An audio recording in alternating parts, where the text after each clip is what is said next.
Buongiorno, buonasera, benvenuti amici, welcome my friends. My name is Vincenzo and welcome to my channel, and the channel is Fountain Pen Therapy. I've got a fountain pen review for you of a pen that's been out for a while but that just hasn't quite made my priority list, and then it just kind of captured my fantasy. I saw a video from my French friend Fontaine de Plume.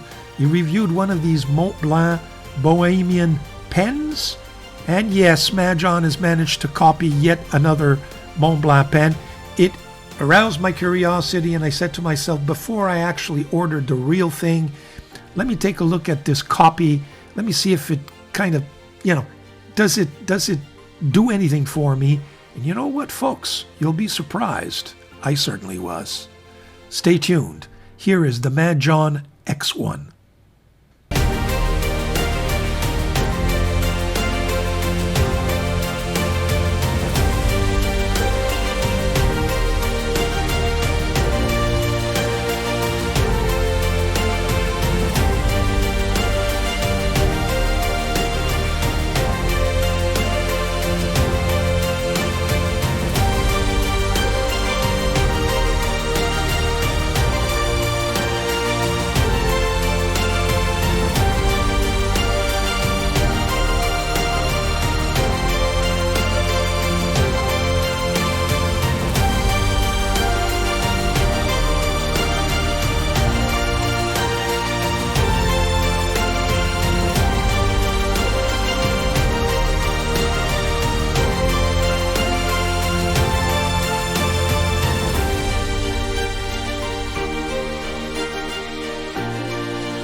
Okay, so we're back. Here's the box that it comes in. Typical Majohn box, nothing extraordinary there. They've got, used to us, gotten us used to this kind of packaging. Simple, but effective.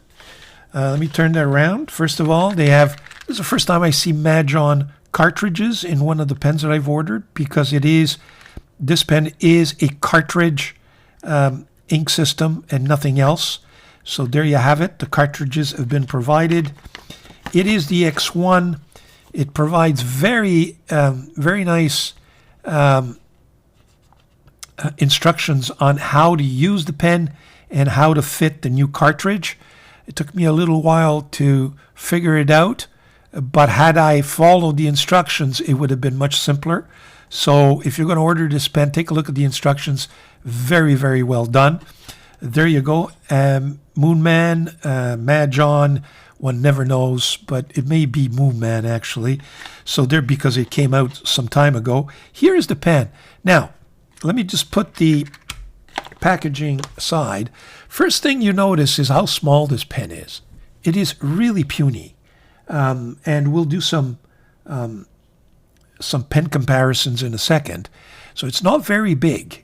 I was expecting something. Yes, it was a pocket pen, but I don't know why, but I was expecting something a little bit bigger. First thing to notice is that it is a replica, or, a copy of the Mont Blanc. Oh, at least they managed to, give us a different finial there, but very nice. I got to tell you, I like this little pen. There's something about it that it's quickly become one of my favorite pocket pens. I'm not sure I like that ruby there, but it gives it a little touch. I certainly like the barrel and the way it's not faceted, but that striped, and there's some texture there.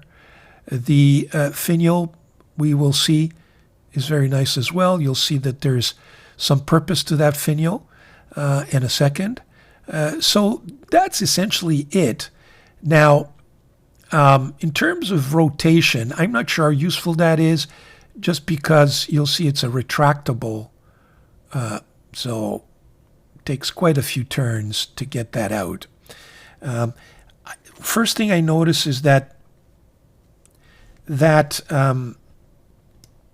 a little stuck here, but On the other hand, it may seal this pen, nicely, but there is a little bit of resistance, and then it kind of turns on you very nicely. And of course, the nib is hidden, but you could see the nib. It's just a retractable nib, so it doesn't go in anywhere, and you just activate the top finial, and the nib comes out. It's a number 5 Moonman. It's the new Moonman nib. This one is a fine plastic feed, of course, and we shall see how that nib performs in a second. There is a band there, right there, which is, with some decorative engravings. The pen can be used without posting, so it's not small to the point where it can't be used. You'll see in the dimensions, this is the first pen that uncapped is longer when the nib is out than when it is capped. You'll see by a few millimeters. So there you have it. Does it post? Yes, it does.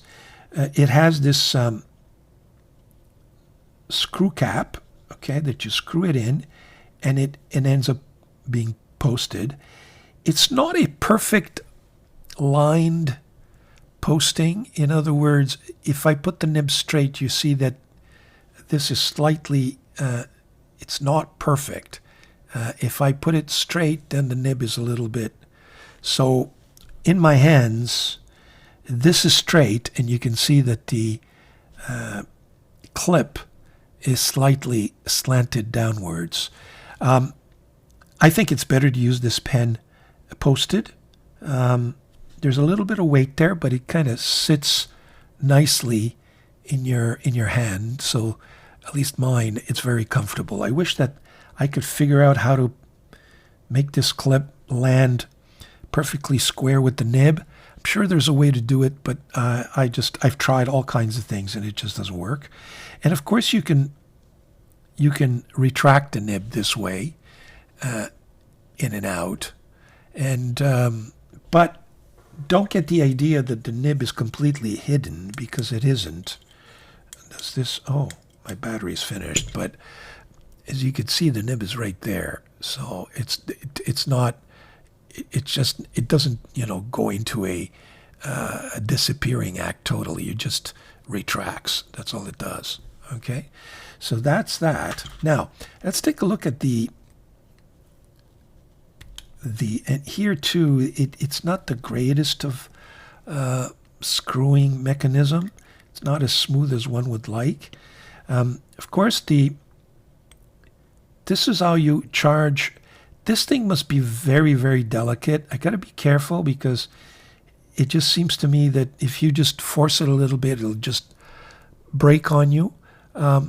If you turn this like this, you could see you put in the cartridge, you punch it in, and you got to forcefully punch it in, and then just turn the mechanism. It disappears on you, and then you close. So a little finicky, but not the end of the world. I was expecting something a little more complex, but it's not at all. So that essentially, by the way, I like this acrylic or resin or plastic. Very nice. There is a white version, but I preferred this version. There you have it. Okay, so let's do some comparisons, pen and size comparisons, and then measurements, and we'll get to the writing sample. Be right back. Okay, so we're back. I've chosen quite a few pens just to give you a variety here. Here's the subject pen, and as you could see, it's similar in size to both of these Ongdians. This is the M2 model. One is in brass and one is in aluminum. You got the Kaweco Brass Sport, almost the same. This is a Lotus Ion, a copper pen. This is the Jinao. Let me just put it right here. This is the Jinao 82 Mini, Kaweco pocket pen. This is the TWSBI Mini, so it's smaller than the TWSBI Mini, and this is the M1 Hongdian, and I just put the Metropolitan, the Pilot Metropolitan there for size. So this looks giant compared to that pen, and I think that gives you a better indication of where the pen situates itself in terms of comparison. So those are the pens capped. Here are the pens uncapped, and this is what I meant earlier. You can see that the pen is a nice length uncapped. It can be used, unlike some of the other pocket pens who are truly pocket pens, and not always easy to use unless you post them. Obviously smaller than the Pilot, but nonetheless even bigger than the TWSBI Mini. But you can see that it's because it's got that retractable nib. Once the nib is turned up and turned on, if you will. Well, there you see that it becomes much bigger, and certainly much bigger than this small Jinao 82 Mini. So there you have the pens uncapped and unposted. Okay, so here are the pens posted, and again, it holds its own. It holds its own. It's almost as big as this TWSBI Mini. By the way, the TWSBI Mini and the Lotus Ion both have a kind of a screw cap posting system, and even the TWSBI here the clip doesn't line up easily with the nib. There may be a way to get it to do so. Let me know what the way is. If anybody can teach me how to get it done. This one doesn't line up perfectly, but almost. We're almost there. So there you have it. And of course, you can see that the nibs on both the Ion, the Lotus, and the Gravitas are number 6 size. So that's why they tower over. That's why this one towers over the X1. But again, very nice size. Gotta say, very nice size. Very comfortable. So there you have the pen and size comparison. I'll show up some measurements, and maybe even some comparisons with the real thing, and then we'll do a writing sample.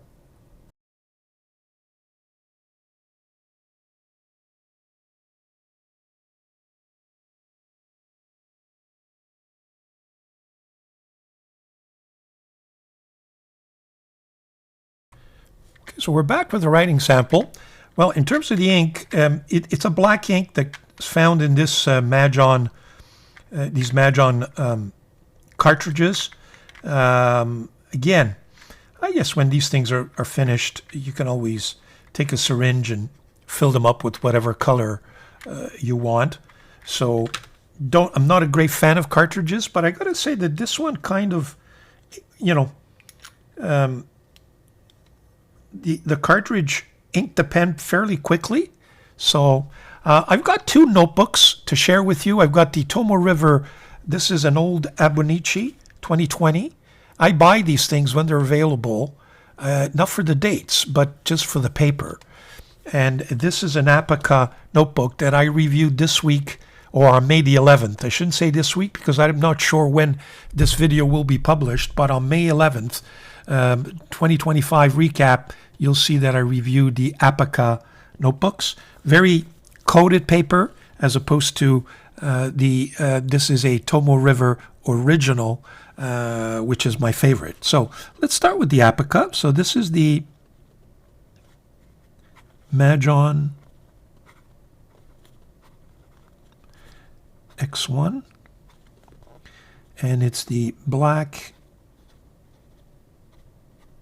and chrome finish.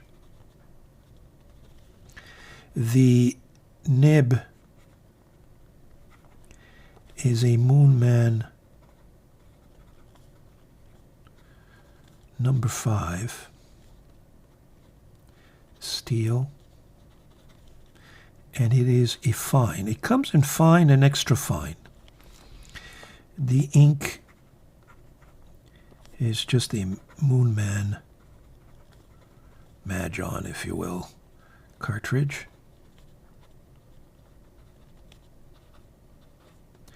black. Now, on this paper, it's very, very smooth, fairly wet, I would say, medium wet, very smooth. So I had some viewers that mentioned to me when I was contemplating on getting this pen that it was a disaster. Their nib was scratchy and didn't work well at all. I got to tell you, mine is really nice.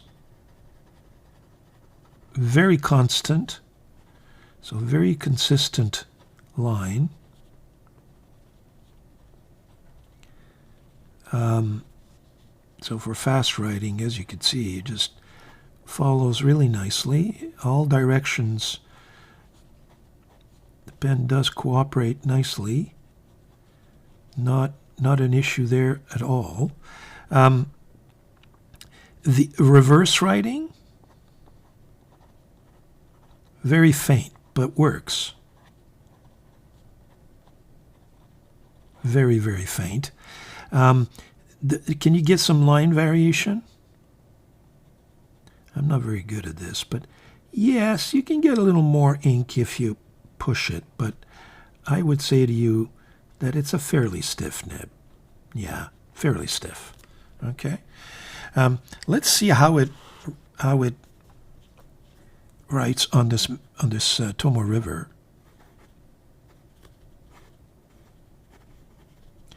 Majohn X1, black chrome. The nib is a Moonman number 5 steel fine nib. The ink is just a cartridge, black.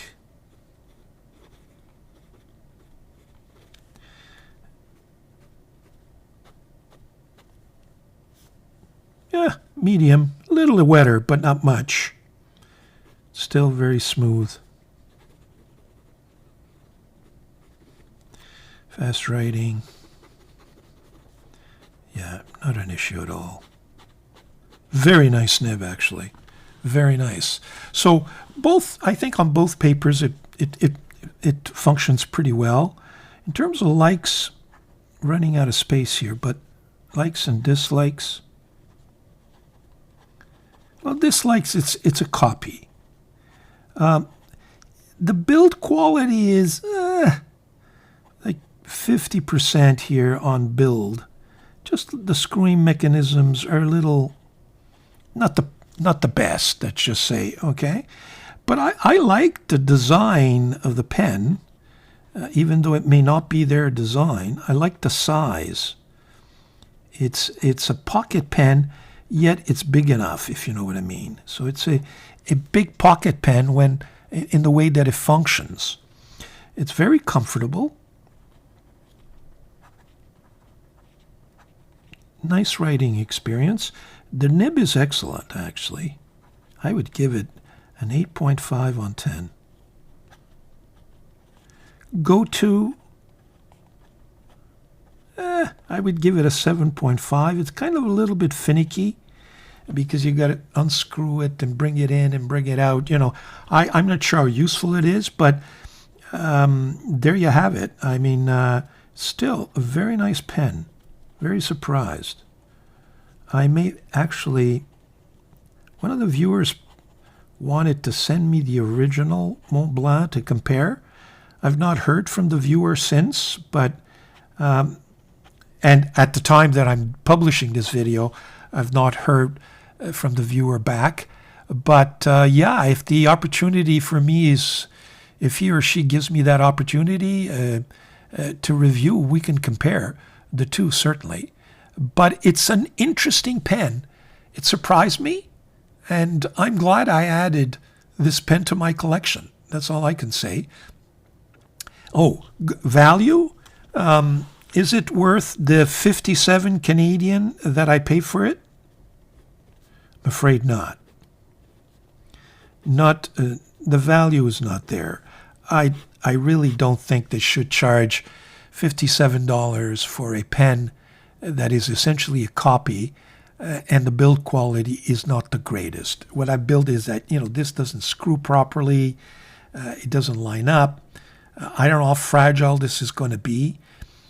I think the look and the nib kind of save it, and it is a comfortable pen with nice size, but I'm not sure it's worth $57. I really took one for the team, if you will. I was curious, and I think it's nonetheless a nice addition to my collection. But I can't say, in all honesty, that it is worth $57. So there you have it.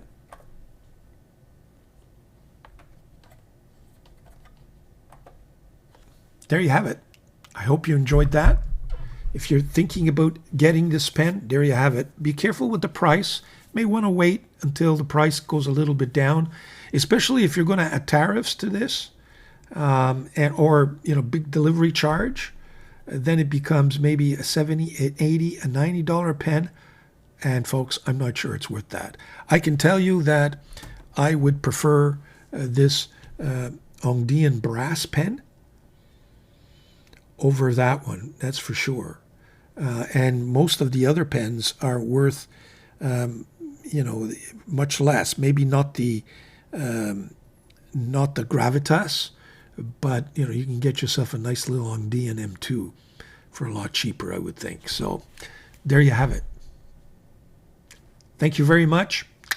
Subscribe, comment, ring that bell, and enjoy your fountain pens. Be well.